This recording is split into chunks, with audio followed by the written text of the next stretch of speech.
On here. Ladies and gentlemen, if you'll start finding a seat, we're going to start in about 1 minute. Everybody, please find a seat. I feel like I've got an echo.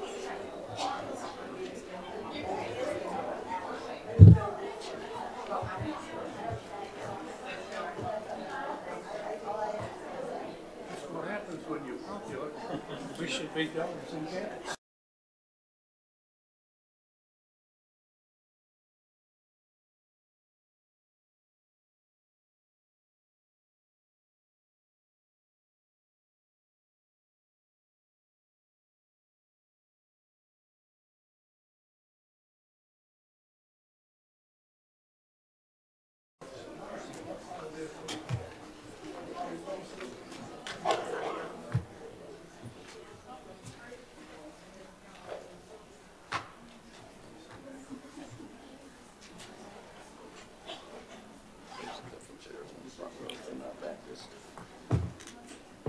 All right, if you're not Baptist, there's 2 chairs up front.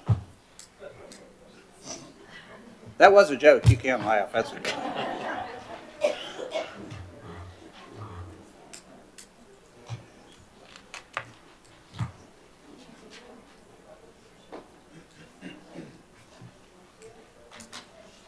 Mine was good. I'll be in a second. Go ahead. Okay. Ladies and gentlemen, this time I'm going to call the Burke County Board of Commissioners regular meeting for Tuesday, March 19, 2019 to order. If you have cell phones with you or other devices that make any type of noise, if you would, please check those devices right now and put them on silent for me, and I would appreciate that. Madam Clerk, the county attorney's here, county manager, assistant county manager. Commissioner Abley is out due to health issues, but the rest of the commissioners are here. Ladies and gentlemen, if you are up here to speak tonight, please come to the microphones, push the button to the right. You will see the red light up on top of the microphone, and you know you are being recorded. We'd like to thank the Reverend Dr. Wayne A. Johnson, Sr. from Shiloh AME to be here with us again tonight. We appreciate him every time he is here. He'll be doing our invocation. And as soon as Dr. Johnson gets through, we'll have our Pledge of Allegiance from the Hillcrest Elementary School students with Cassandra Caldwell as the principal. So Dr. Johnson, if you'll come on up and lead us in prayer. Let us pray. From the rising of the sun to the going down of the same, the Lord's name is to be praised. Our divine Creator, in your presence we do stand, in a place where laws are enacted and made, and we are grateful for this day. We would ask that as we have come, that the agenda might be accomplished. We pray that all things this evening will be done in decency and in order. We pray for the world in which we live. We pray for persons who lost their lives a few days ago in that horrific airplane crash. We are praying for the world at large, our nation, our elected officials. We pray for right now the United States of America, the state of North Carolina, the county of Burke, that all that will be done in this room will be done in decency, yes, in order, but for your glory and honor. Help us to understand that we must live together as brothers and sisters, or we will all perish as fools. Bless us and make us a blessing. This we do ask in your name, and together we say, Amen. Amen. Amen.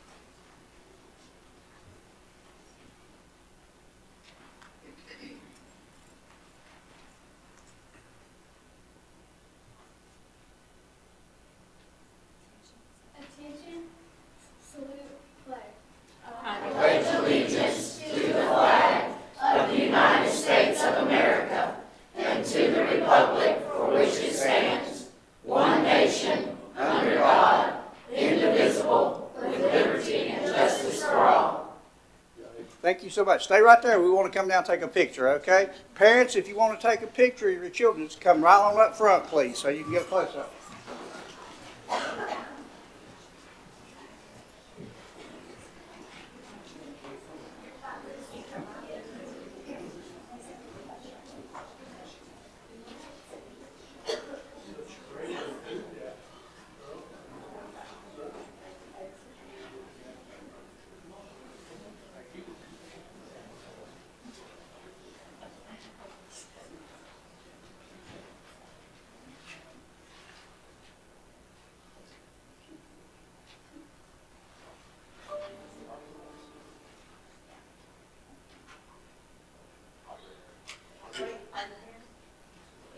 Any other parents?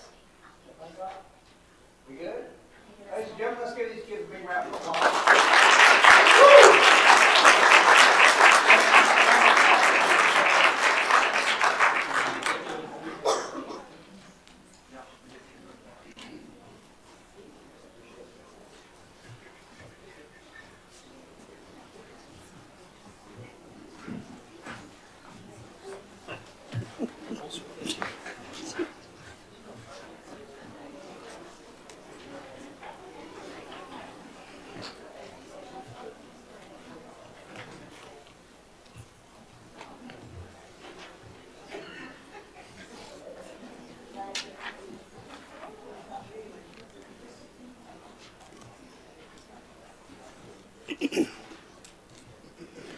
As our children from Hillcrest are leaving, I want to take just a moment to ask each of you here tonight if you will remember in prayer. Today, an 18-year veteran of the North Carolina Department of Corrections, female officer, was stabbed 22 times by an inmate in serious condition. So if we'll just remember that name silently in prayer today, I would appreciate it.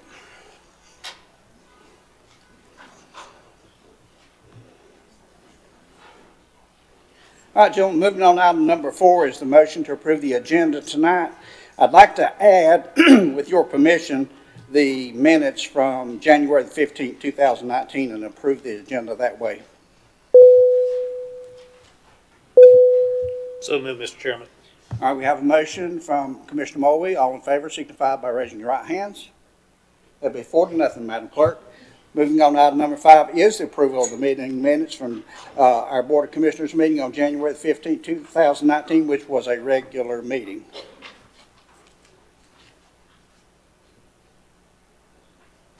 So moved. Thank you, Commissioner Britton. All in favor signify by raising your right hands. That'll be 4-0, Madam Clerk. Moving on to our presentations, our first one tonight will be presentation of the electronic tax portal that will be presented by Stephanie Norman, our own Register of Deeds. Stephanie?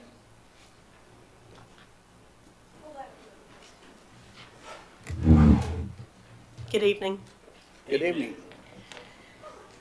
Just to give you a little background information, on March 18, 2014, the Burke County Commissioners passed a resolution that prohibits the recording of deeds that have delinquent taxes on them. This authority is provided to North Carolina counties under North Carolina General Statute 105-303A2 and 161-31. So what this means is that before a deed can be recorded in the Register of Deeds office, they have to obtain a tax certification stamp from the tax office stating that no delinquent taxes are owed. Unfortunately, the general public doesn't always realize that, so they come into our office, and we've, in the past, have had to send them out of our office over to the tax office, which is approximately 3 blocks down the road. Once they get the tax certification stamp from the tax office, they then have to return back to the Register of Deeds office to have it recorded. And if deeds are received by mail, then the document is returned to the submitter for them to send to the tax office themselves. So this may not seem like a big issue, but for many walk-in customers, it's an issue. The biggest problem being parking and accessibility to our office. If court is in session, the parking spaces around the courthouse are usually full. Individuals are usually on their lunch hour. We have moms with small children coming up to the office, and they have a hard time getting in because you have to come up the back through steps or the front through steps or come across from the movie theater all the way across the parking lot and across the courthouse into our office. For mailed-in documents, sending them back holds up the closing process. And if there's multiple documents in that packet, the whole packet has to be returned, not just the deed, because documents kind of piggyback on each other. That's also true for documents that are submitted electronically for recording. And then right now, for requests that come through for e-recording to get a tax certification stamp, each e-recording vendor has their own online system that the tax office staff has to go into and navigate to put an electronic stamp on it before it can come over to our office. So that bothered us. We hated to send people out, and people get frustrated thinking that they just came from the tax office, only have to go back to the tax office or vice versa. So we had a conversation with our land records management system vendor, which is Courthouse Computer Systems, and kind of shared what the dilemma was and asked if they could partner with us to improve this so that we could improve accessibility, customer service, as well as customer convenience.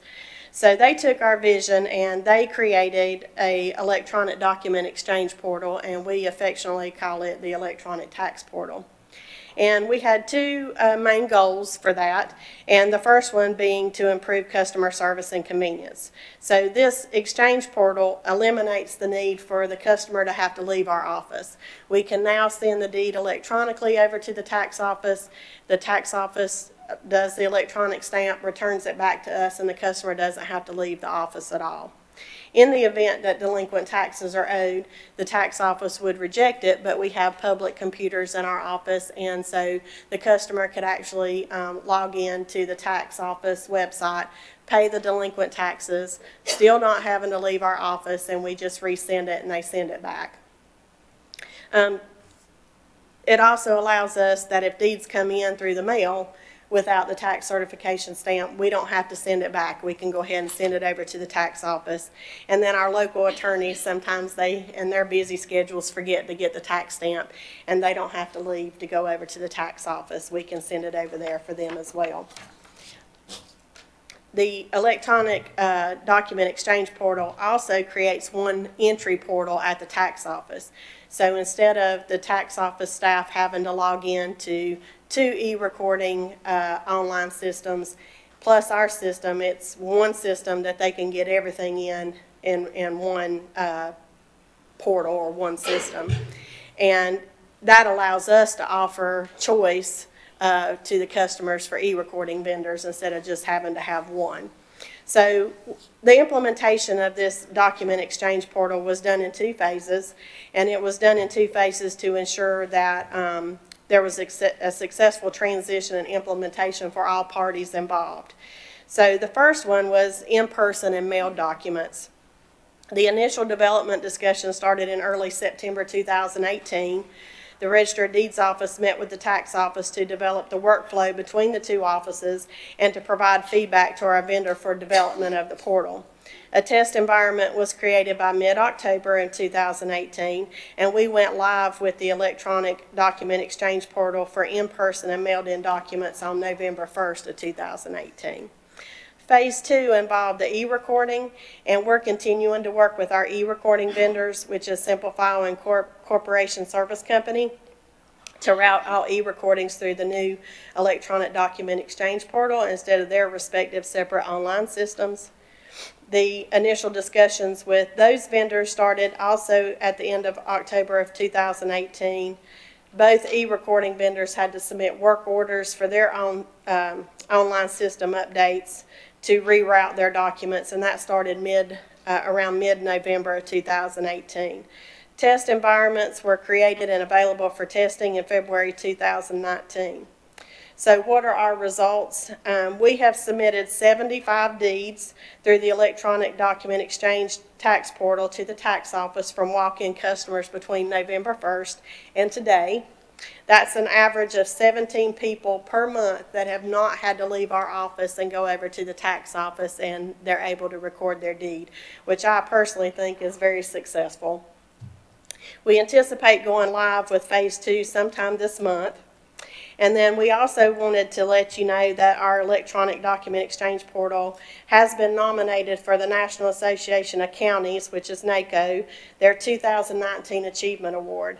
And that has been submitted under the implementation of creative use of technology that makes county processes more efficient and cost effective. Our land records management system vendor embraced our vision for our office and graciously developed this portal at no cost to either office or to the county.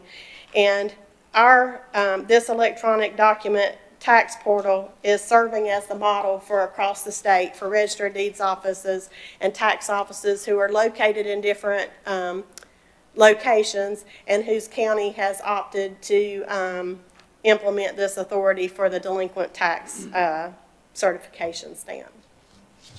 So thank you so much for your time. Thank you, Madam Register of Deeds. Any questions for Stephanie? Mr. Chairman, just two things really. Nothing changed since pre-agenda, as you just again presented your story, but I just like to say very resourceful on your and your staff's behalf to encourage the software company to provide this to you at no cost to the county, which means the commissioners don't have to ante up some money. Right. So, but I appreciate that. I appreciate your resourcefulness. Thank you, Commissioner Taylor. Any other comments or questions? Hearing none, I'll entertain a motion. So moved, Mr. Chairman. Have a motion by Commissioner Taylor to accept the presentation. All in favor signify by raising the right hands. Madam Clerk, that will be 4-0. Thank you, ma'am. Moving on to our scheduled public hearings. Our first scheduled public hearing is zoning map amendment ZMA 2019-01, be presented by Pete Mentor from Community Development. Pete? Thank you, Mr. Chairman. Good evening, Board, Madam Clerk, and County Attorney. Good to see you tonight. I'd like to also commend the Register of Deeds. Stephanie does a wonderful job. Our office works closely with the Register of Deeds office, and they're always very cooperative and provide us information in a very timely manner. I think that's a great thing that they've done there for the citizens of Burke County. Tonight I'd like to bring before you a zoning map amendment request.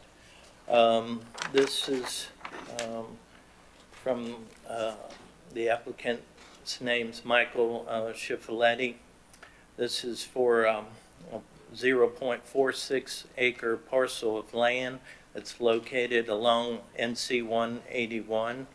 The actual address is 2971 NC 181.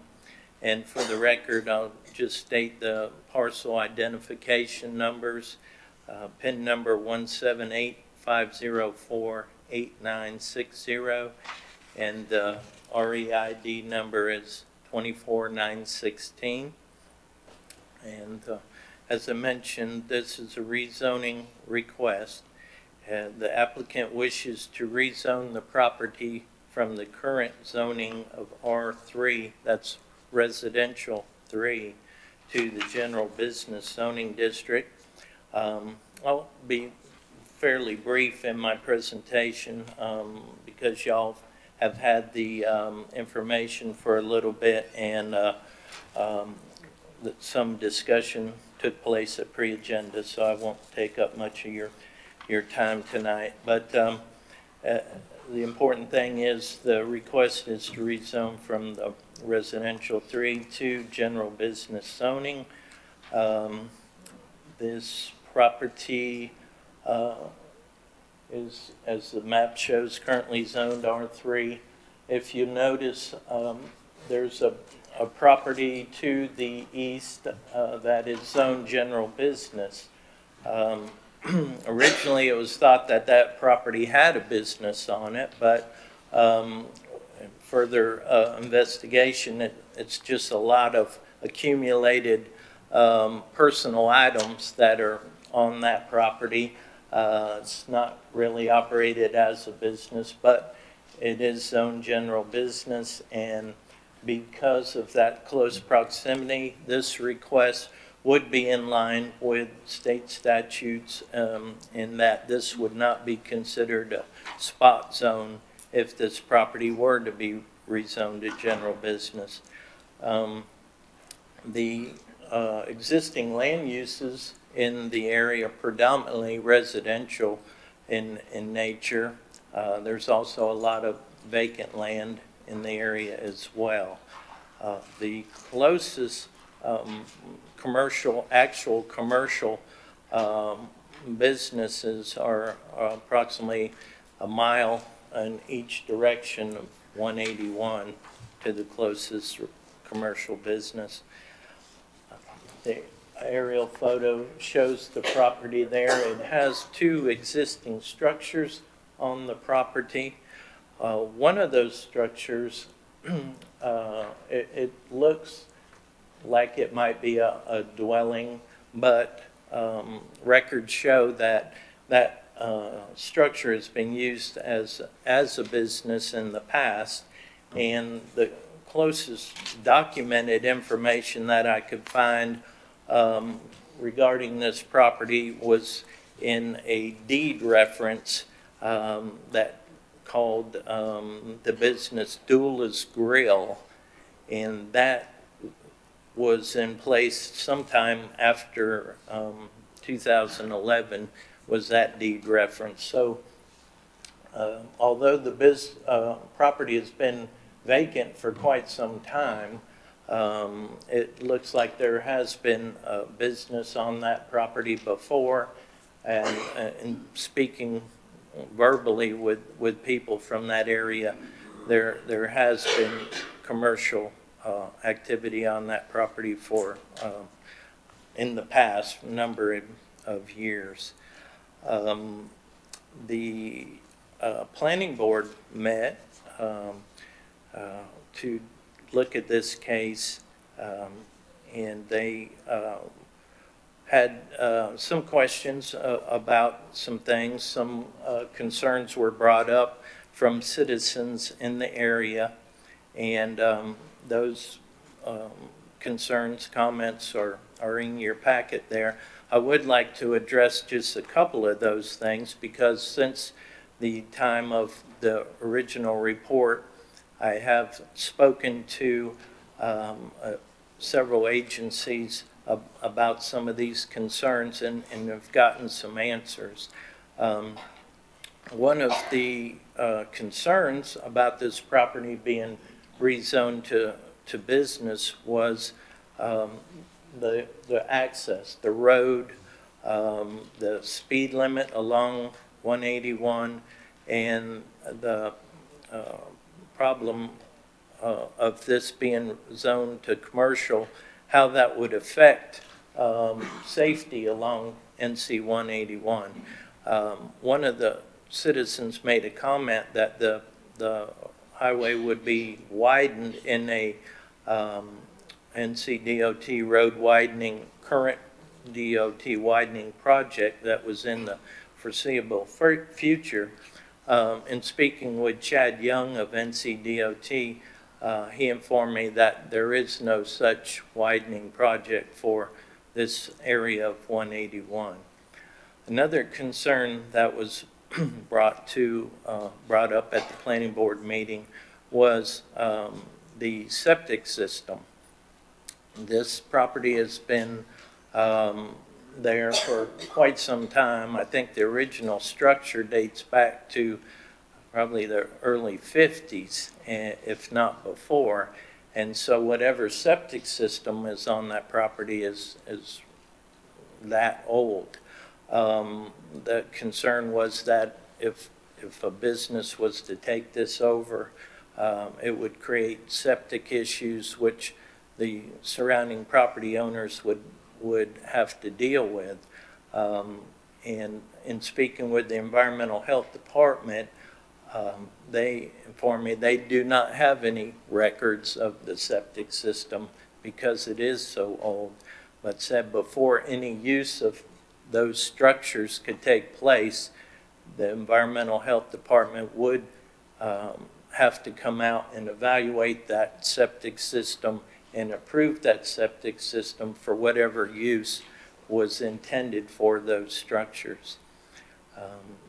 Another concern that citizens had was there was a claim that there was underground storage tanks from a past business located on that property. I took a long time, but I was able to reach a Garrick Williams with the North Carolina Department of Environmental Quality. He's in the Waste Management Department or section of that agency, and he did some research and was able to tell me that there was no record of any underground storage tanks being located on that property. So there was a couple concerns that were brought up that I think this information sort of puts to rest. The other concern was the small size and again the highway ingress, egress, and parking. Those things would have to be looked at if the property were to be rezoned, and prior to any commercial use of the property, the developer would have to submit a site development plan to our department, which we would review in coordination with NCDOT, the Environmental Health Department, building inspections, and other various agencies. So any proposed use of these structures and the land in general would be reviewed prior to any approval and permits for a proposed use to be done on that property. So after hearing the public, the applicant, and staff's report, the planning board voted 3-2 to recommend approval of this rezoning application. Staff, didn't really make its own recommendation on this. There's pros and cons involved in this decision, but the main things are that the property subject property does have a general business zone property just adjacent to it, so there's no issue of a spot zone.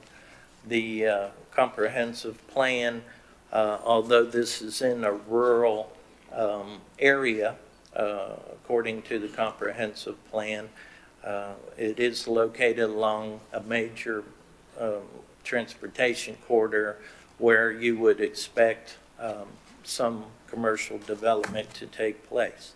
So that basically concludes my staff report. Thank you, Peter. All right, gentlemen, you heard Pete's presentation. Any questions?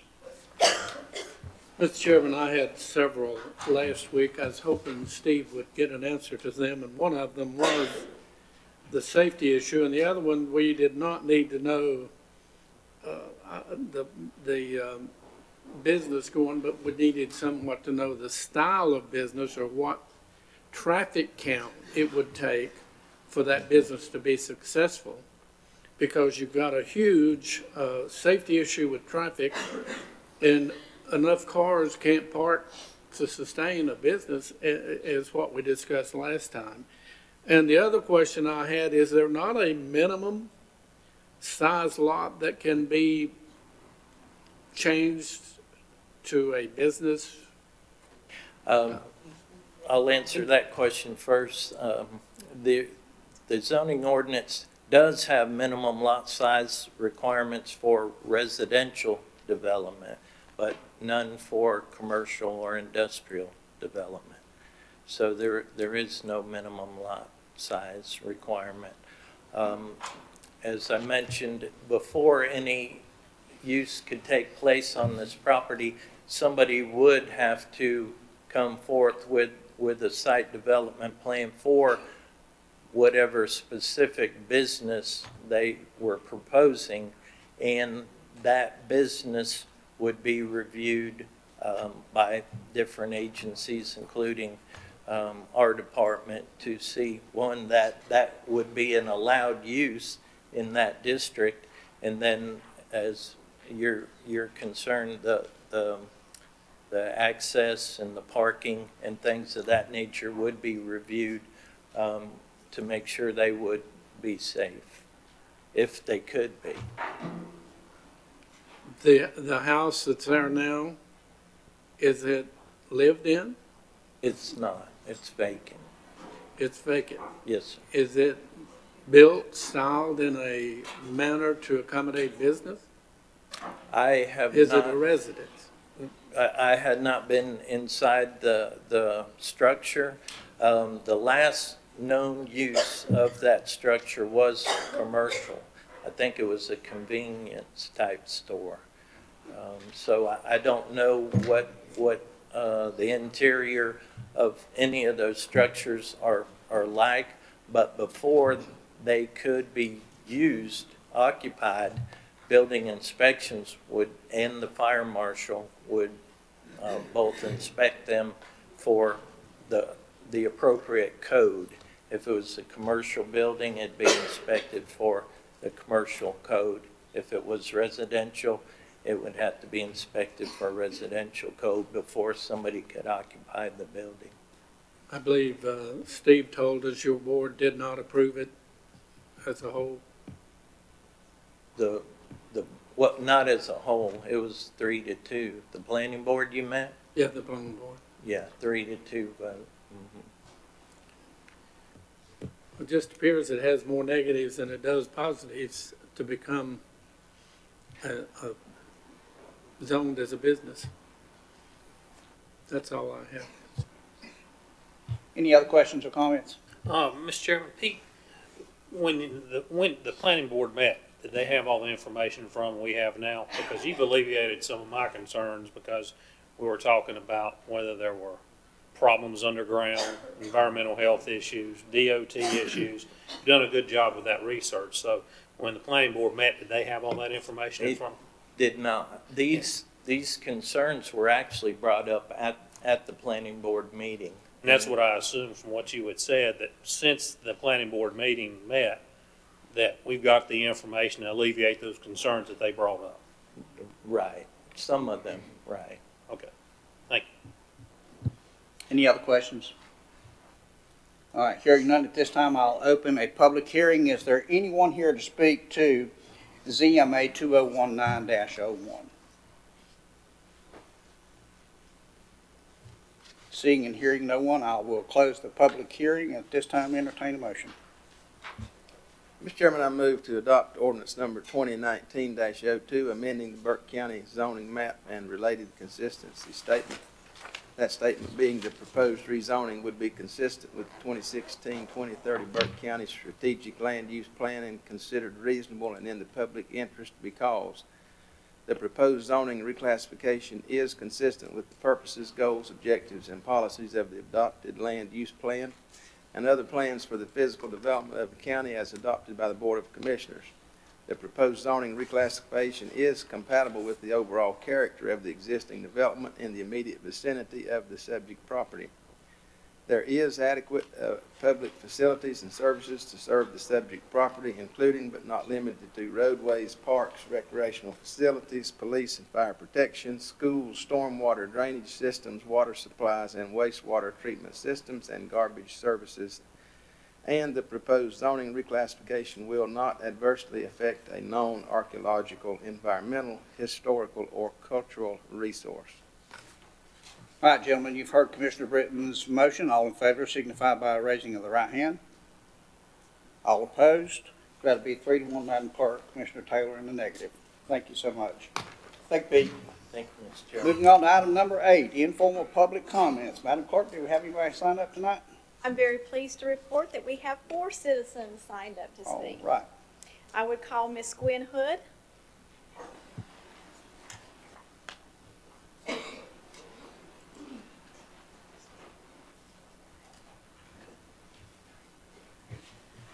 State your name for the record, Gwen, even though we know you. My name is Gwen Hood. My name is Gwen Hood, and I am here to represent the Burke County Animal Welfare Alliance, and I live here in Morganton. Good evening, and thank you for this opportunity to speak. In front of you, you have a handout that I gave everybody a copy, like this. Different colors, and that is something that we placed last week with Lieutenant Massey at Animal Control. We're also going to put those with the Morganton Public Safety, with Chief Rector and vets offices, and maybe some other more visible locations. The handout is for the officers to help aid them as well, if they come across any families that need assistance. This is to try to offer another solution instead of having to surrender that animal over to Animal Control. We would also like to bring to your attention and ask you to consider amending our current animal ordinance to include Charlie's Law.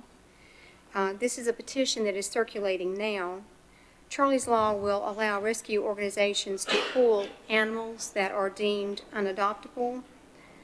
Most of the times these animals are actually very adoptable. They're just really scared. And so sometimes there is a mislabeling of an animal that is aggressive versus dangerous and just more out of fear. This is an extremely urgent change that is needed currently at Animal Control. Every county around us do allow rescues to do this, and our county manager and his staff have also included this in his recommendations. So we would like to work as our organization to help with this particular situation and to help provide information constructive in helping to make this happen. So we would like to work together to if we can, to work on changing that.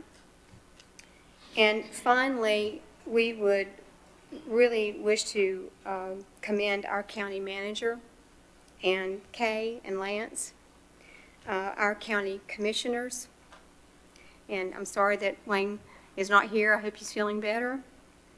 And also to Sheriff Wisnett for not only listening to our concerns, but making real positive changes for animal welfare, especially for the animals facing euthanasia at Animal Control.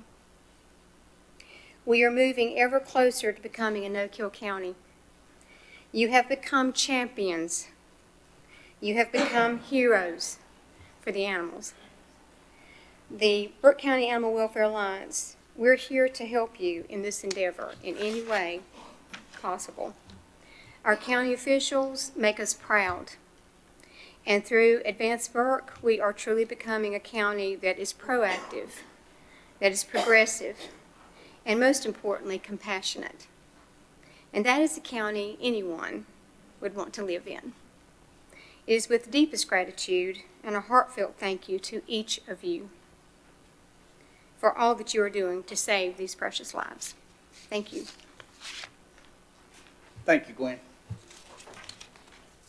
Carla Wallace.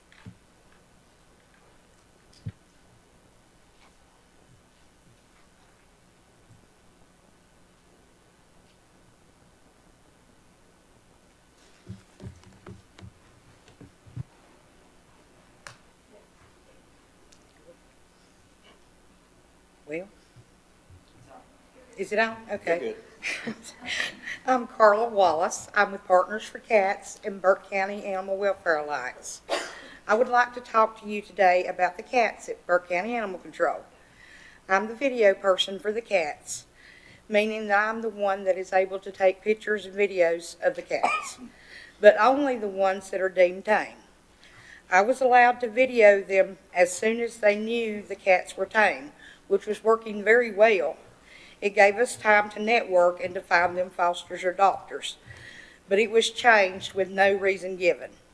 Now I can only video them once they are deemed tame and available for adoption, which puts them urgent right away and makes it difficult on us. We would like to ask for that to be changed back to the way it was originally, to moving them into the video room as soon as they are tame. Also, on the dogs, we are allowed to video or take pictures of all of them. On the cats, we would like to request the same, to be allowed. Currently, I can only describe the majority of the cats. They are housed in the big cat room in large cages. I go in and describe each one as best I can, but I feel this is not adequate. We can video the dogs, so why can't we video the cats? I could take a quick video of the other cats because I know taking pictures would take too long. So I'm asking for videos to save time for the person taking me back. I feel that this will greatly help many of the cats to be safe from euthanasia. A majority of the cats are not getting out due to no exposure. Many of them do or did have homes. Cats are very different from dogs. Dogs wag tails even in the worst conditions. Cats do not. They will cower down, shut down, and if messed with, they are often mistaken for feral, even if tame. This means owned cats who are afraid don't get a chance, as our animal control euthanizes all the ones deemed feral. I feel that with the dogs, or like with the dogs, that taking videos of the cats will help many cats get home to their owners. I'm constantly contacted asking me to look for cats, but honestly, how much can I do? A black cat to me and them can be very different. It is very hard to tell. With a video, they can see themselves and hopefully get more cats returned home or rescued. This is my goal today. Thank you for your time. Thank you, Carla. Miss Debbie Hawkins.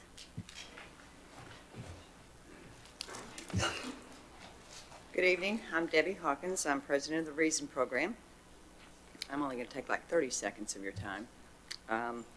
On behalf of Reason, I would like to thank Kadron, Lance Riddle, and Brian Steen for all of your hard work and attention in preparing the animal shelter proposal, in addition to all of the other items that you must attend to.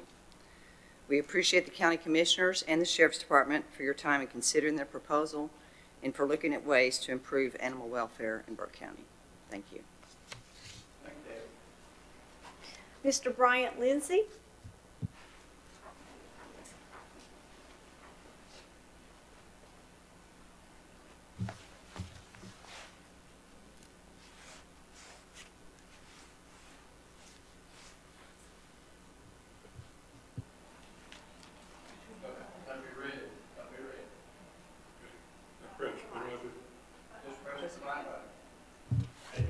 Okay, Mr. Chairman, thank you very much. I come tonight seeking just a little bit of information regarding an item that's posted in the News Herald yesterday. It's been posted earlier as well. I don't think it's one of your postings, and I've provided a copy to Kay, but I wanted to read it to you and seek information, although I understand that this is not a question-answer kind of situation. AT&T Mobility LLC is proposing to construct a new telecommunications tower facility located at 5824 NC 181 Morganton, Burke County, North Carolina. The new facility will consist of a 200-foot overall height monopole telecommunications tower.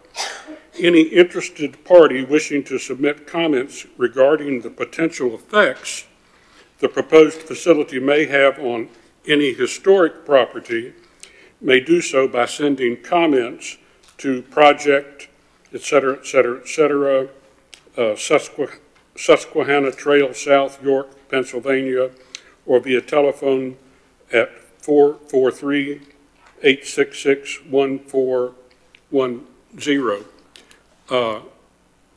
My question, which I pose only rhetorically, is whether or when the commission has any say-so in whether or not a facility would be built at that site, because I would like to be prepared to address it properly, and for other people in the county to be able to address it properly, you know, with you or with the Planning Commission or with your Board of Adjustment or with the manager, you know, however it would be addressed. But it may well be that you have no, control or input on this whatsoever.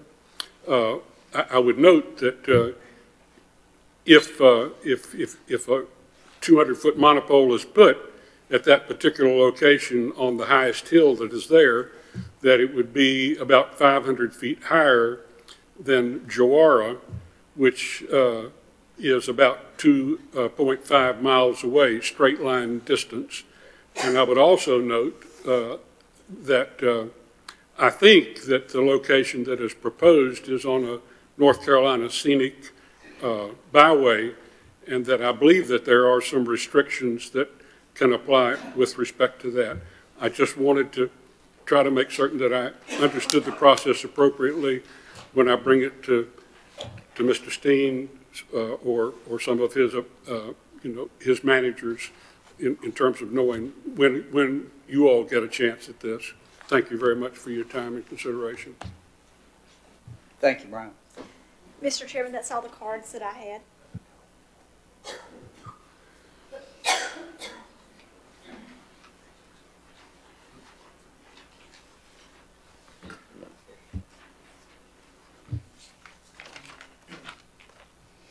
All right, gentlemen, moving on to item number 9. At this time, I want to introduce Brian Steen, County Manager, to review the consent agenda. Brian? Thank you, Mr. Chairman, members of the board. You have 10 items on your consent agenda. First is the BOC proclamation declaring Youth and Government Day. Item 2, clerk resolution appointing new review officers. Item 3, community development resolution to support 2020 recreational trails program grant application for the Over the Victory Night Historic Trail Boardwalk. Item 4 is community development resolution to support 2020 recreational trails program grant application. Item 5, community development Cranberry Bog convenience site land purchase. Item 6, fire marshal appointments to the local emergency planning committee. Item 7, fire marshal adoption of revised LEPC bylaws. Item 8, general services approval of water shortage response plan. Item 9, tax department tax collection report for February 2019. And item 10, tax department release refund report for February 2019. That concludes your consent agenda. Thank you, Brian. Will you entertain a motion at this time?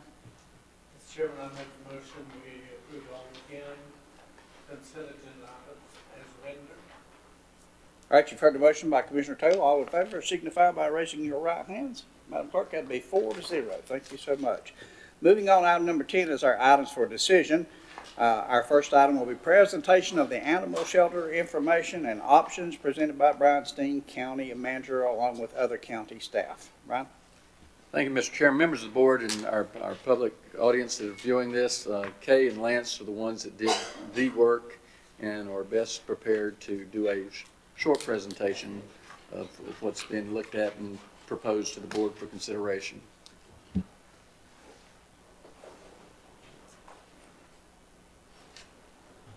All right. Okay, a little background information. Thank you, Mr. Chairman, members of the board. The chairman asked us to prepare a report on animal shelter, and these are our findings, and we're lovingly calling it the Animal Services Recommendation. And I'd like to start off by thanking a few people who helped us prepare our report. Thank you, Scott. Obviously, the board and staff various counties across North Carolina provided information. The Animal Advisory Board shared their survey data with us early. Numerous animal advocates who are passionate about animal welfare in Burke County, and especially Lance Riddle. He would probably like to choke me on some days when we were working on this, but we hunkered down and got through it. These are some photos of the current facility on Kirksey Drive, and it's built in the 70s and it's dated. It's been well loved. Interior. I'm just going to quickly paraphrase these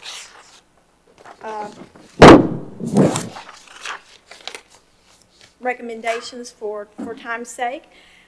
We are asking that the commissioners appropriate at least $15,000 to spruce up the animal shelter, to make some minor repairs, cleaning, painting, electrical, those sort of things, and that we do it within 90 days. Replace some outdated, worn-out office furniture, and upgrade the computers and software and network within the next 30 days so that we can use social media. So we need to have our good computer system going. We'd like to issue an RFQ for a firm with extensive animal shelter building expertise and animal welfare experience to conduct a facility needs study to learn the true needs of a shelter for now and in the future. And then once the RFQ process is complete, we would hopefully at the April meeting ask the board to select a firm and appropriate some money for that firm. We recommend that the county explore a variety of funding options for a new facility. We recommend, next slide. We recommend that the staff work with the finance department to make sure that any contributions that folks would like to make that are fully accepted by the IRS.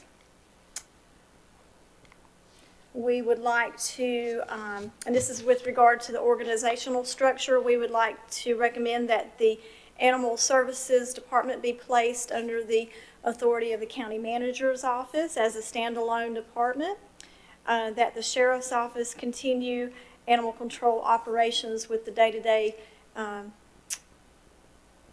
business of the the Sheriff's Office would handle animal control operations, and the day-to-day operations of the shelter would be conducted by county staff. With regard to personnel, we recommend that the Animal Services Department have 3 full-time employees, a director, a shelter coordinator, and 1 technician or some other comparable position.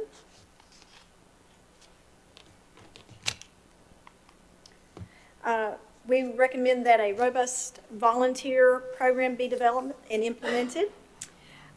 We are not recommending that inmate labor be used moving forward. Moving on to operations, we recommend that the hours of the Animal Services Center be Tuesday through Saturday, 10 a.m. to 7 p.m., that adoptions for public and rescue groups take place from 12 p.m. to 6 p.m.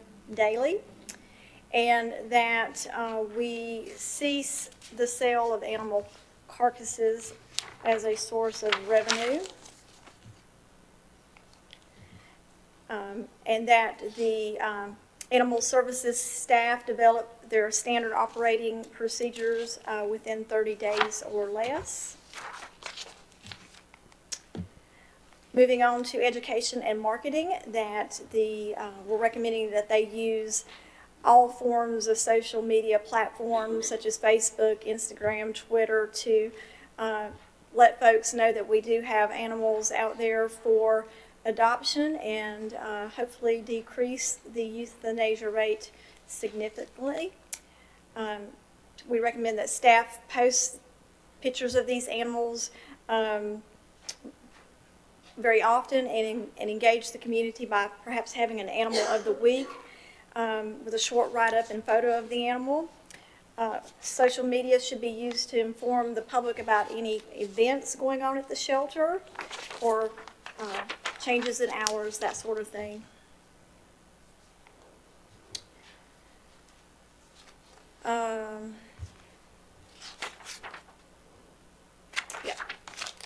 We recommend that, and we've moved on to education and marketing, that staff work with groups such as Reason, Vets, and other foster groups to inform the public about any spay or neutering services and events using social media and traditional media methods. That staff should collaborate with the Burke County Schools and Reason to expand our educational programs, including presentations made at civic organizations and events like that about the importance of spay, neuter events, and make resources available to them.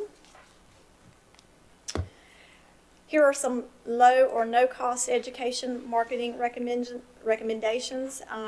One was K9 Cop for a Day. I believe they were doing that out in Kansas. We could, and I hope we will do this, feature adoptable pets at commissioner meetings. Animal Services can partner with county departments and municipalities to advertise on digital signage and other areas to increase awareness of animal services, adoptions, and spay and neuter services.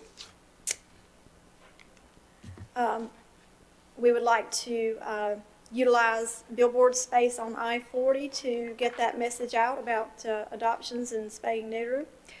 We would like to reach out to local news media for free or reduced advertising for public service announcements or Pet of the Week features. We would like to partner with Reason, local vets, foster groups to potentially develop a free spay and neuter day.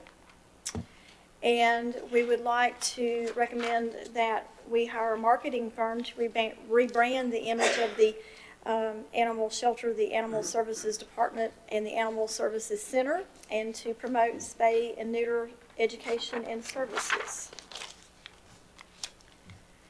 Moving on to adoptions, we recommend that staffs research home fostering opportunities, that they research and evaluate current adoption fees to ensure that our fees are not hindering anybody from adopting an animal. We further recommend that they research the prospect of approved rescue groups pulling animals that have been deemed aggressive by staff to be evaluated by an animal behavioral specialist. Again, on adoptions, we would recommend that public and rescue groups take place from 12 p.m. to 6 p.m. daily, and that a trap, neuter, and return program for feral community cats be implemented.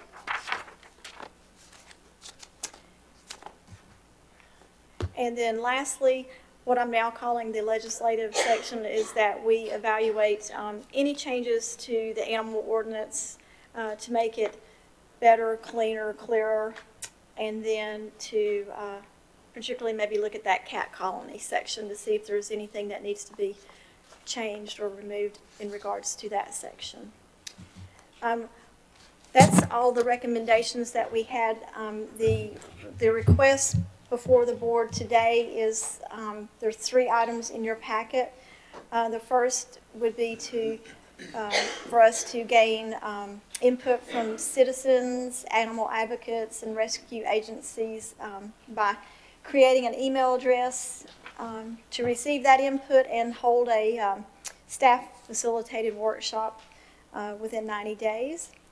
And to direct us to issue an RFQ, which is a request for qualifications for an animal shelter facility needs assessment, and to appropriate up to $15,000 of general fund balance for refreshing the animal shelter. And that concludes my presentation, Mr. Chairman. Thank you, Kay. Questions or comments for Kay at this time from commissioners? Mr. Chairman, if I may, I had a question on that facility study RFQ cost. What is going to be the cost of that? Do we know at this point? Any idea? Other than advertising, it doesn't cost much to issue the RFQ. It's when you come back and you find one and then you work with them to negotiate a price. Okay. And another question I had was on page 79. I talked to Brian just briefly about this a little yesterday, but the Hickory has agreed to pay an impound fee, and it's up to $25,000, I believe. And I just wondered, did we know how much they participated last year at this point? Does anyone know? Do you mean the city of Morganton? Yes. They pay about $9,300 or $9,700 a year.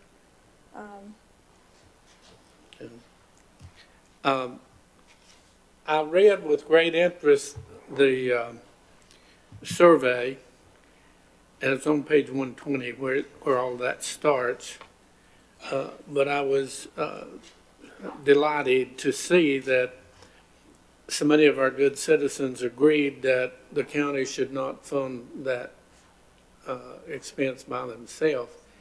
And my question, I guess, how do we organize this to where we can allow or permit them to participate, and how do we do it in a form that we know before we do our budget how much money we're going to have to put up to make it work? So I don't know who would find that out for us, but that certainly would be a lot of help. And then I don't know, I don't think any of us have got to the point, Brian and I talked about that a little bit too, that, you know, how we construct this in such a manner that it's most efficient for the county and the taxpayers, and yet we conclude and achieve what we're after to achieve. And one of the crazy ideas I had, and it's not too crazy, but anyhow, was that we do it like other jobs. We do it like a contract, and we provide what services we want, et cetera, et cetera, et cetera, and put it out for bids. The other thing is that maybe before it comes to the animal control, it goes to any one of the volunteer companies or entities, and if they can take them before you get involved and adopt them somewhere or whatever, it seems like that would be a big step in curing a lot of the problems that we appear to have with it. But it's I think this animal control thing, it's really a lot to read and absorb in here. It's, what is it, 700 and some pages? It's a little more than that because we added some more reference materials since pre-agenda. But anyhow, there's a lot of good stuff in there, so hopefully we can achieve what we need to do to make this an excellent county for animal control. That's all I had. Thank you, Commissioner Taylor. Any other comments or questions?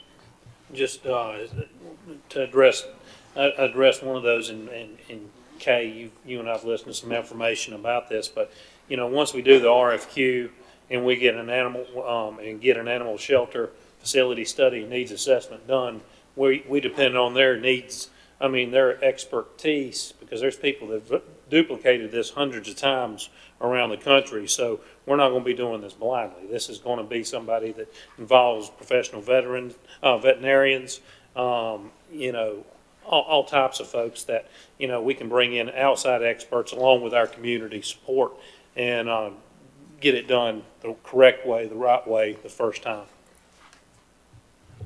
Thank you, Commissioner Mowley. Anyone else?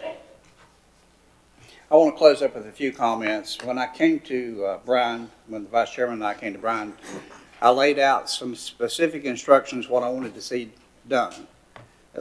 For you folks here in the audience today, this is not going to happen overnight. We have a road to follow, and it's going to be a meticulous road because I've laid out some specific instructions of how we want to see this done. It's going to be, until we get a needs analysis, and the Vice Chair and I have looked at several companies that have done needs analysis, we don't really know what route we want to take fully at this time. As Scott said, we want to do it right the first time.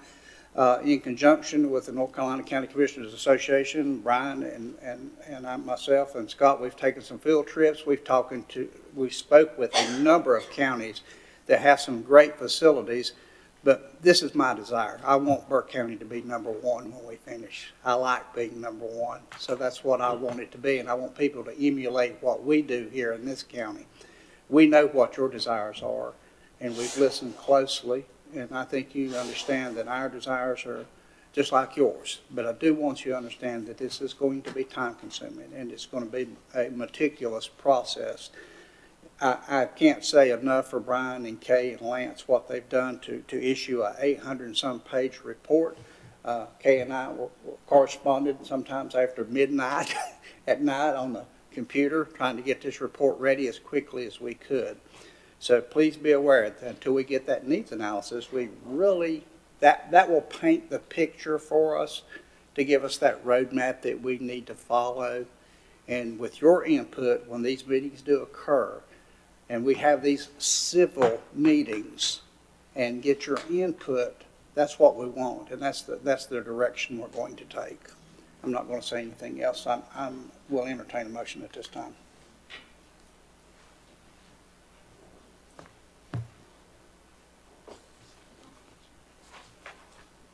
2, 3, and 4. Mr. Chairman, I move to solicit feedback from citizens, animal advocates, and animal rescue agencies. Special time-limited email address will be created to receive input from citizens on the recommendations. Further, a staff-facilitated workshop with focus groups, which will be animal advocates and rescue agencies, will be held within 90 days. We will direct staff to issue a request for qualifications for an animal shelter facility study needs assessment. And third, appropriate up to $15,000 of the general fund balance for refreshing the animal shelter. All right, gentlemen, you've heard Scott's motion. All in favor signify by raising your right hands. All opposed? Ladies and gentlemen, that passed unanimously 4-0. Thank you so very much. You can clap if you want to.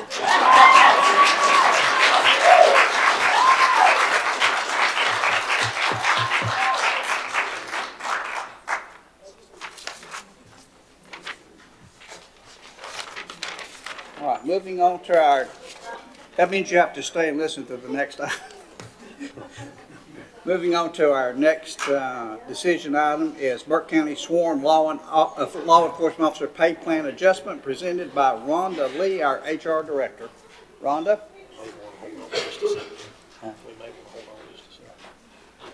Rhonda, you just sit down and take a breath until some folks leave, okay?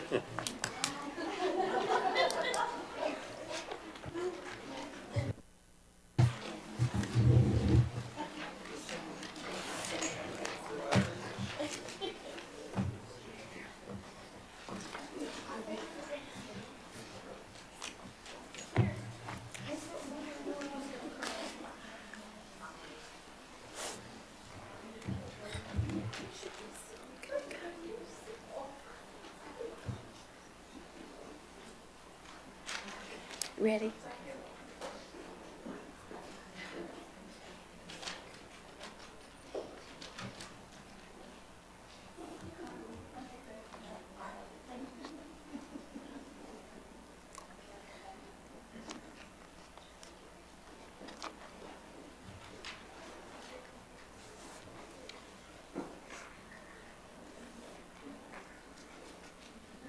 Banks, will you get that door for me?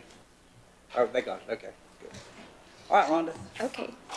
Thank you, Mr. Chairman and Commissioners. I apologize up front because my voice has been like this for about a week now. So Kay has already told me to lean over this thing. So I'm going to do the best I can. If you can't hear me, just yell at me or whatever. I might have to get Margaret to come up here with me. But anyway, The chairman asked HR to conduct a market analysis for the starting pay for deputy sheriff and detention officer positions. We did conduct that analysis, and we compared ourselves with the counties that border Burke County and several of the municipalities within Burke County. The results of our analysis show that the current starting rate for Burke County deputy sheriff positions has shifted approximately 12% below the current market average since we studied this back in July, well, not July of 17, but in 2017. The current starting rate for Burke County detention officer positions has shifted approximately 10% below the current market average for this occupational group. In July, just to give you a little bit of history here, in July of 2017, the minimum and maximum salary ranges and current salaries of sworn law enforcement occupations were shifted up 2.5%. This brought Burke County at that time to 100% of the market average hiring rate for the area, and the entire county pay plan was increased 1.5% in July of 17, which at that time meant that sworn law enforcement officers received a total of 4% increase, and that was again in July of 2017. At that same time, county commissioners also approved sworn law enforcement certification pay, and that was for existing officers and newly hired officers who had obtained intermediate and or advanced law enforcement certifications. And what that meant was that for each of the certifications that they had, they received 1.5% added to their base pay at that time. Another thing that the county commissioners did in 2017 was they enhanced sworn law enforcement officer education pay. Officers that had an associate's degree received $500 annually, and those with a bachelor's degree received $1,000 annually, and those with master's degrees received $1,500 annually. That again was added to their base pay. Since then, since July of 2017, the following counties have implemented pay plan adjustments. That would be Avery, Caldwell, Catawba, Cleveland, Lincoln, and Rutherford. So it's just all around us that they had increased their pay since 2017.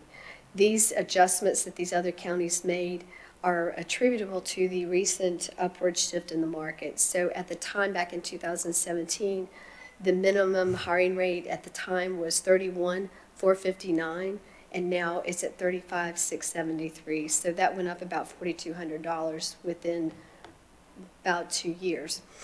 In addition to all this happening, the Burke County Sheriff's Office has experienced an increase in employee turnover. We have people that have resigned, we have people that have retired. And so actually the Sheriff's Office usually has about a 4% turnover rate. Now it's sitting in around 17% turnover rate, which is quite an increase for them. This factor, in association with the decrease in people enrolling in BLET, has really caused a really competitive market right now, and it's making it very difficult for them to hire qualified folks to serve and protect our community. So for the Burke County Sheriff's Office to remain competitive in their recruitment and retention efforts, we are recommending that the sworn law enforcement pay plan, they have their own standalone pay plan, that their pay plan be increased 12% to the current hiring rate market average. It's also recommended that the salaries of those people that are sitting in the sworn law enforcement occupations also be shifted up 12%, but that excludes the sheriff. The pay plan analysis for department heads and the sheriff is currently being reviewed for this upcoming fiscal 19-20 budget year. So he would be included in that group. It is also recommended that the sworn law pay plan adjustments go into effect the pay period beginning March 23rd, which would be this Saturday, and then the first pay date would be April the 12th, that these folks would see the difference in their checks. There's currently one vacant detention officer position. That was the same at pre-agenda, so that really hasn't changed right now. But we have increased, as of today, we have 13 vacant sworn law positions that are vacant. So due to the fact that the detention officer isn't as critical a need as this one law, we're recommending that we hold off on any of those adjustments until the budget cycle, so which would be this coming July. The approximate, excuse me guys, my voice is, the budgetary effect is approximately about $150,500 for the remainder of this year, and then approximately $558,000 annually, and that's all I have. Thank you. You made it through it. I did it. I did it. Phenomenal. All right, gentlemen, questions for Rhonda? Mr. Chairman, I have quite a few comments also. Talking to fellow commissioners at other counties and all that's going on, I spent a whole lot more time this week with this issue than I did with the animal control issue. Anyhow, I had Rhonda Lee to run me some stuff, and I understand everybody got a copy of it. Do you recall that copy? Let me give you a little research on that. I did not use the anticipated 2019 pay scale. I used the present calendar year 2018. And here is the ranking, and I'm not going to call out any names or anything like that. I did a kind of a wholesale ranking. You have two employees in the 90,000 range pay scale.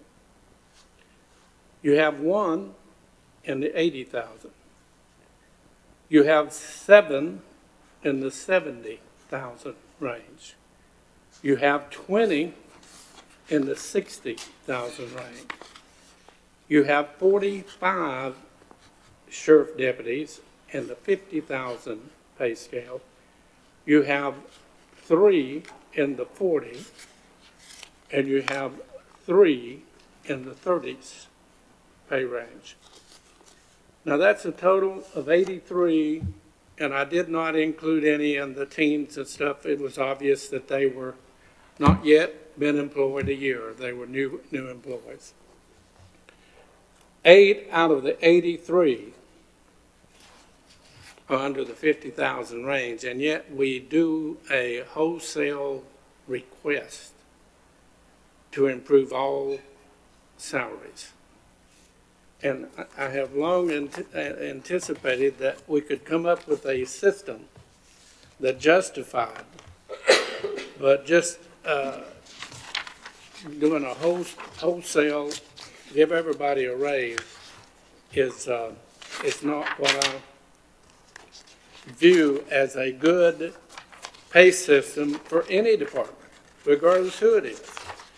If you're going to give somebody $10,000 or $5,000, would you pass that down? There ought to be something other than just somebody in some other town in Timbuktu, even if it is your next door county, makes more money. That is not justification to give raises. I am passing you a county comparison. I took this right off of the North Carolina Association of County Commissioners 2018 book. I added Mecklenburg after I did the other ones, so I'll include it, but I didn't. Some of the comments might not include that. I put the important things I thought that would give us some directive of our pay, et cetera, et cetera. But if you look at the tax rate, our tax rate for Burke County is higher than any county joining us. It's 69.5 or 0.695 is the correct way to say that. Taxable property per capita, that means the average tax for each person living in Burke County is $66,000. In Catawba, that number's 105. And you can go across the board. I'm not going to read them all out. It wouldn't make much sense to our audience. The average income per capita in Burke County is $32,538. Catawba County is $41,447. I'm going to pick on Catawba and Mecklenburg a little bit, just simply because that's a neighboring county. And you got to understand every county is not the same. Now, I got red figures there. If you look at taxable property per capita, that is a total of $5,874,260, excuse me, 5,874,000, still wrong, $5,874,267,000. If you skip to Catawba, you know what that number becomes? 16 billion over 3 times, 427, 250, and to expect a county who brings in only a third of the money that another one to compete with that county is a hardship on the taxpayers of that county. You cannot continue to match dollars when you don't have the funds to match it with. Average income per capita, again, $32,538 for Burke, $41,447 for Catawba. Total is $2,895,882 for Burke County. For Catawba, again, 3 times as much, $6,484,383,150. You're taking in 3 times as much. Interesting, the average property tax value in Burke, and the latest I've got they had was the year 2015, was 113. In Catawba, it was 132. The average weekly wage, this is important, folks, $735 for Burke County, which is good. Probably more than most people anticipate. Catawba County is $841, $96 a week more. They average about $400 more a month, or $4,800 in round figures a year to pay their expenses. If you run across the gamut, Caldwell's is $736 a week. McDowell is $621, Rutherford is $671, Cleveland is $785, Alexander is $661, and this is where I wanted to include Mecklenburg, $1,232. That's almost $400 more in Mecklenburg County than it is in Burke County. And yet some won't think that you can keep up with that kind of expenditures in your county, your small. Number of businesses in Burke is 1,463, Catawba 4,400, over 3 times as many.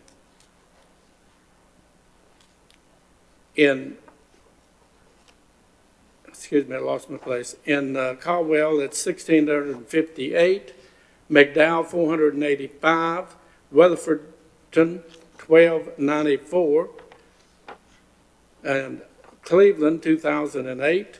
Alexander County has 567. Mecklenburg 37,000. More than all these other counties combined by about twice. Sworn officers in Burke County is 88, and I didn't have, that's 2016, and I forgot how many we added last year. I believe it was 12. Anyhow, it's close to 100. Catawba's 145, Caldwell's 103, McDowell's 44, Rutherford is 80, Cleveland is 103, Alexander is 39, and Mecklenburg is 294. Number of county employees, and this does not include sheriffs, 635 for Burke. Catawba is 1,081, Caldwell is 543, McDowell is 360, Rutherford 450, Cleveland 823, Alexander 357, and Mecklenburg 5,550. I did the percentages on that just because I was interested.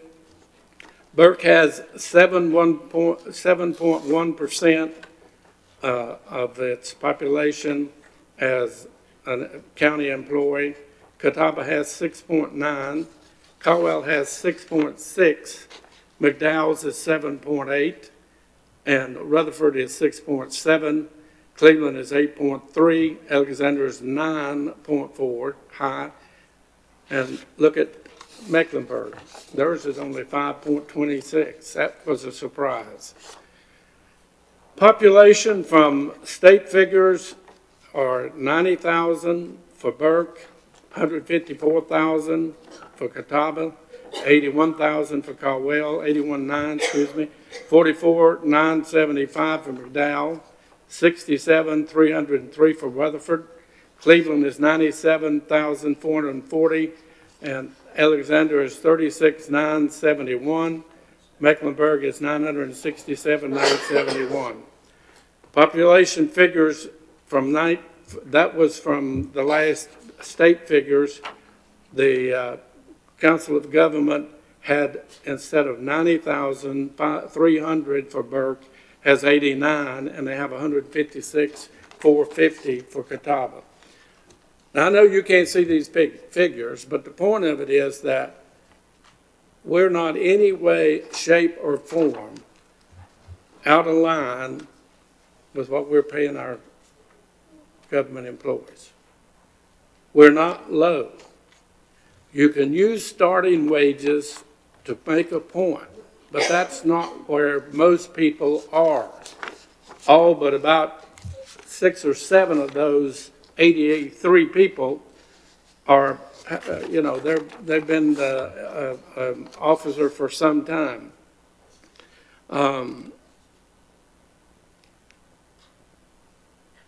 I think the average income per capita is fourth. We're fourth from the bottom in Burke. Average property value, though, is second from the top. Average weekly wage, third from the bottom. When I look at these numbers and the pay systems and what they are requesting in this, we're setting a precedent to include a increase, not in mid-year, but we're 3/4 through the year. I don't like the precedent that it sets. It's not accurate information. They don't, these are not my figures now. Rhonda Lee did these numbers for me. And, it shows what range that these officers make. And Mr. Chairman, my suggestion was that we don't set this precedent, and when we do our budget for next year, we look at this a little different.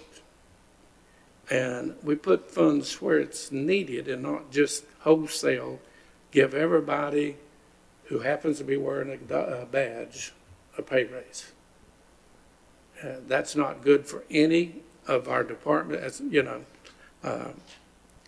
I can't emphasize enough that this is just, it's a freight train running away and out of cost control. Time we add that new jail and fully operate it, the sheriff's budget's going to be high as the schools, just about. within 10%. Does anybody have a question of the stuff that I'd be happy to try to answer it? Gentlemen, anybody have any questions for Commissioner Taylor? I don't have any questions for Commissioner Taylor, but Rhonda, just as a matter of clarity, I did see the numbers that I think Commissioner Taylor was referring to. I believe when he began his comments, the numbers he gave were not base pay numbers. Those were total compensation numbers. Is That's that correct? That's correct. So that's salary. There was a salary line, and then there was a benefits line, and that's combined. So I just want to be sure we're not confused with apples and oranges. And Yeah. so we're talking about base numbers here that the staff has presented, and Commissioner Taylor's numbers were total compensation numbers. That's correct. Thank you. Any other comments or questions?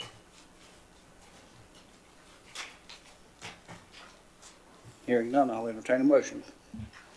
Mr. Chairman, I move to approve a 12% increase to the Burke County Sworn Law Enforcement Pay Plan and to increase the salaries of existing Burke County Sworn Law Enforcement officers by the same amount, excluding the sheriff, effective on the pay period beginning March 23, 2019, with the first pay date of April 12, 2019, and to appropriate up to $150,500 in general fund balance.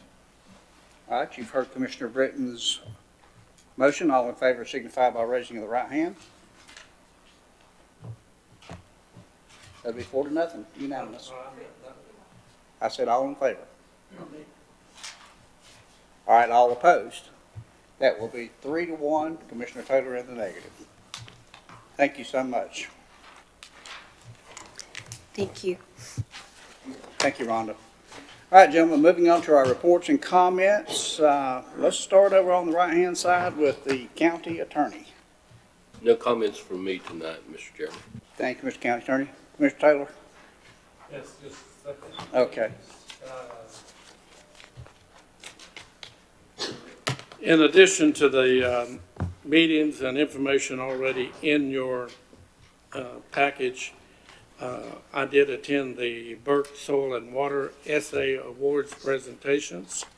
Participated in our first Ag Steering Web Conference, which lasted 45 minutes on the phone. I also attended, along with Jeff and Scott, and County Manager, the Burke County Cattlemen's annual meeting. And just a goodie, I wanted to pass each one of these. This was presented to us at our Greater Hickory MPO TAC meeting. It's entitled North Carolina Moves, and it highlights cargo that's moved by aviation, ferries and ports, highways, pedestrians, bicycles, by rail, by public transportation. And I thought it would be excellent if I could get the participation. Johnny, you're on the library board. If somebody asked me to do a report at the end of the year, it's ready made for you. But he has a lot of information. If you'll drop one off at that library, Kate, could you drop one off at Valdez, and I'll take care of Hildebrand, and they'll all three have that information for that.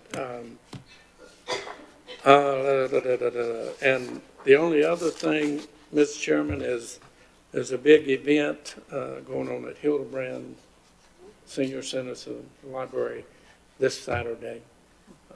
Huge number of, I didn't bring that with me, but everything from getting free life skill tests and just a bunch of stuff. There's about 11 things on that thing. All right. That's all I have, sir. Thank you, Commissioner Taylor. Mr. Vice Chair? The only thing I'll add, all my stuff's documented, but I will say I did attend a TDA board meeting this morning, and the numbers are looking good again this year. Numbers are up. I have a new hotel coming online. Relocations are up, which is fantastic. That's a good marker because we have people wanting to move here from all over the country. It's interesting to get those statistics, and they're doing a good job of gathering those. So exciting time to be living in Burke County. Thank you. Thank you. Commissioner Britton. I'll just comment, DSS board did meet today as we do monthly, and our foster folks, foster children continues to remain around 248, 250, kind of moves up and down a little bit. But would just encourage any of our citizens who might have an interest in fostering or adopting folks. We have lots of needs in our county, and would encourage you to consider if you have the capacity and the desire to be a foster parent or even an adopting parent, to consider that. That's all I have. Jeff mentioned the number of adults that's in foster care too. 98. 98. I believe, you know, we often don't think about adults, but we have, I believe it's 98 adults wards in our county now that's being taken care of as well. So lots of needs in our county, and just encourage you to help in any way you can. Madam Clerk, any comments?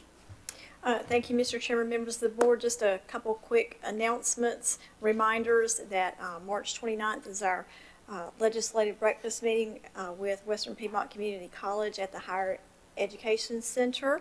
Our April 2nd pre-agenda meeting will be held at the Lake James Fire Department, so hope folks will come up to the lake and join us for that. April 2nd is also the 4-H Achievement Night. And April 17th is the Master Gardener graduation. I would also just like to thank you for the opportunity to have worked on the animal services endeavor. It was really interesting and kind of nice to do something a little different. That's all I got. Mr. Chairman, if I may, I did skip one event.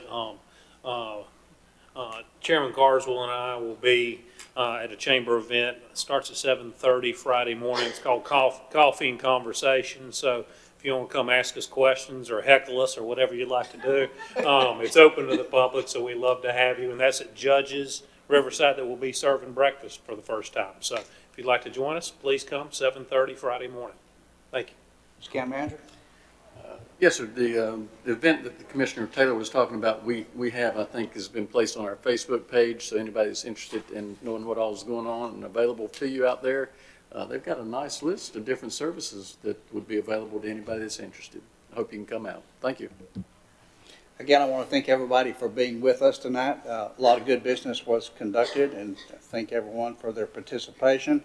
As we close tonight, I want to remind everybody looking in by TV or what other means to please have your pet spayed or neutered. Also, please pick up one piece of trash and don't throw any down. If you would, we're trying to keep Burke County clean. Is there anything else that needs to come before the board?